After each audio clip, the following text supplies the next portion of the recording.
Hello mga kaibigan. Papakita ko sa inyo yung mga, siyempre, lahat naman ng mga alaga namin sisiw. Pwede nyong maibigan kung gusto nyo. Pero meron akong mga for personal ko. Pero pwede nyo rin silang kung kayo mapaibig, no? Pera lang yung mga bulik. Kasi ano yun, baga, akin lang yun. Meron ako dito mga sarili kong combination na ititira ko. Katulad nito. Actually, bawat batch na mga huling palabas. Yan. Sa mga huli yan. Ito. Halina kayo rito. Kayo yung magpahawak. Butcher Gray. Ito mga ititira ko to. Ito yung mga aking mga aalagaan. Butcher Gray, ganda no? Hanggang pogi niya no? Butcher Gray. Tapos, siyempre, bulik, Butcher Gray. Tapos, meron akong mga Spangled Butcher. At meron ding Blue-Legged Butcher. Yung Blue-Legged Butcher, ano yun? Throwback pati yung Spangled Butcher.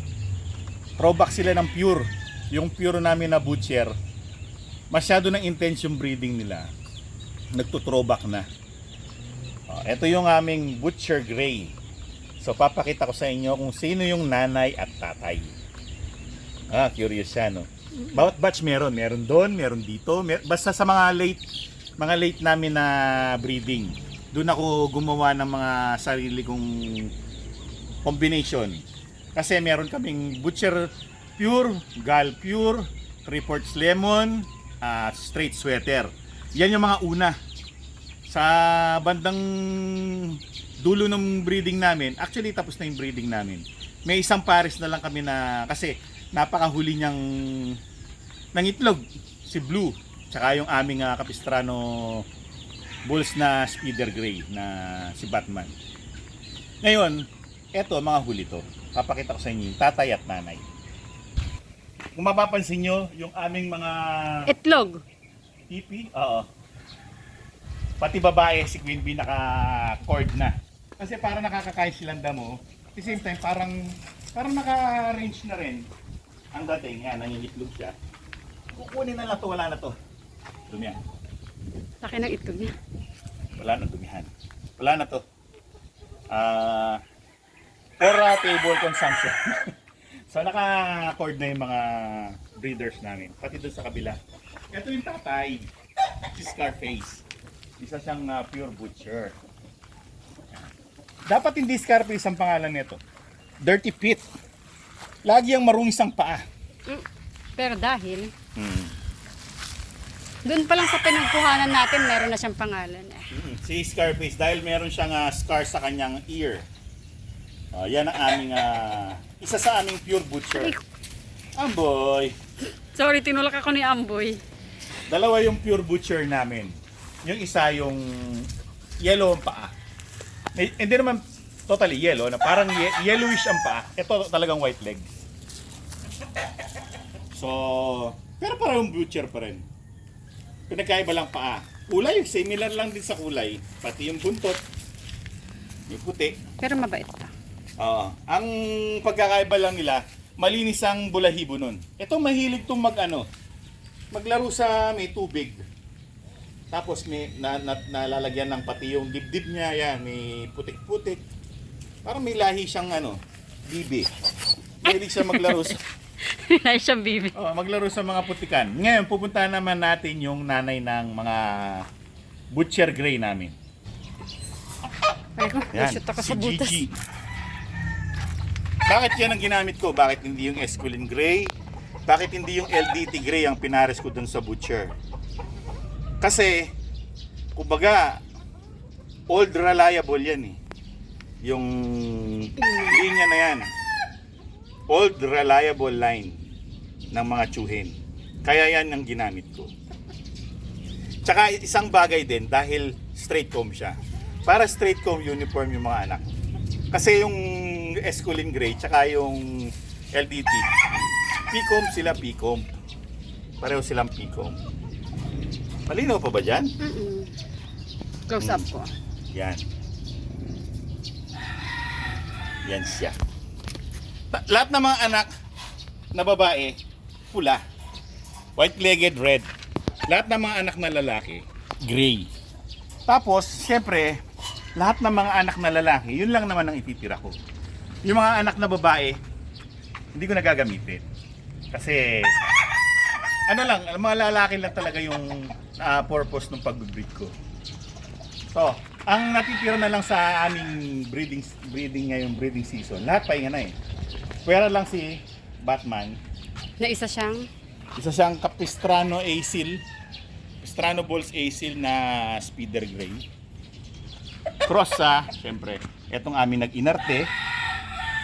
Buti na lang at nag-itlog na. So marami na siyang pondong itlog, may nakapa-incubate na. Tapos, nag-iipon na ako. Naglilimlim kasi yan eh. So pag last niyang itlog, siguro, isa na lang na itlog, lalagay ko na lahat ng itlog niya dyan sa pugad. Tinatanggal namin kasi maalikabok eh. Naaalikabukan yung mga itlog. Tinatanggal muna namin. Para pag maglimlim, malinis ang mga itlog. So yan na lang ang aming breeding. Parang nahuli lang kasi yan eh. Pero actually dapat tapos na kami. Wala siyang itlog. Sinyek ko kanina. Ito naman yung ibang gray. Variety ng mga gray. Yung mga una naming mga breeding. Ayan. Mga LDT cross ng Esculin. Yan.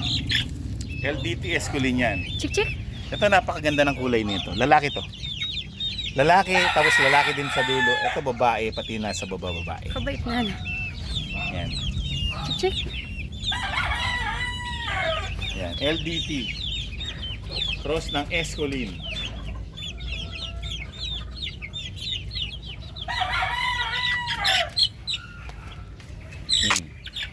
Ganito ang itsura ng Esculin naman. Blue-legged or green-legged sila. May ibang variety, merong parang silver gray. Meron din namang hindi, ordinary lang na pagkakatalisan katulad nito. Parang babae. Ito, ordinary pagkakatalisain. Ito, parang silver.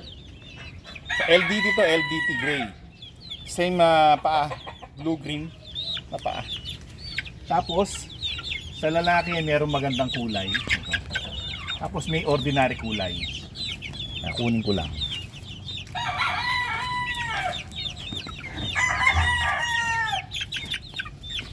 Yeah.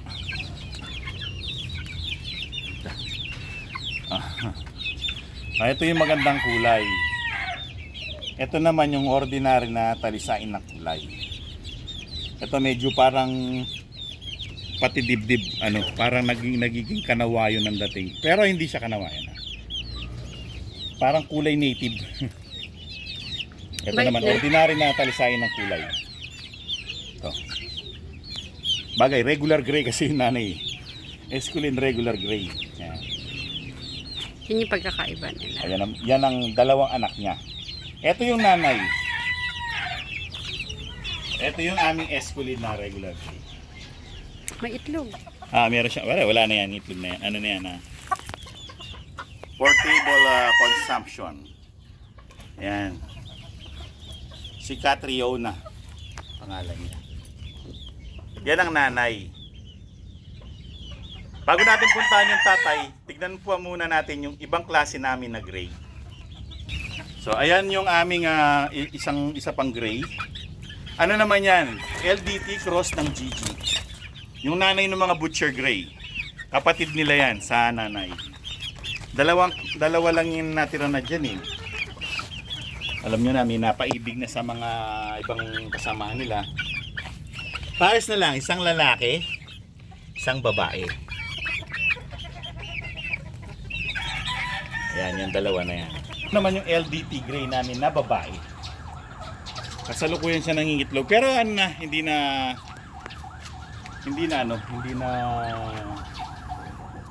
Gagamitin. Yung mga anak niya ubos na. May mga napaibig na.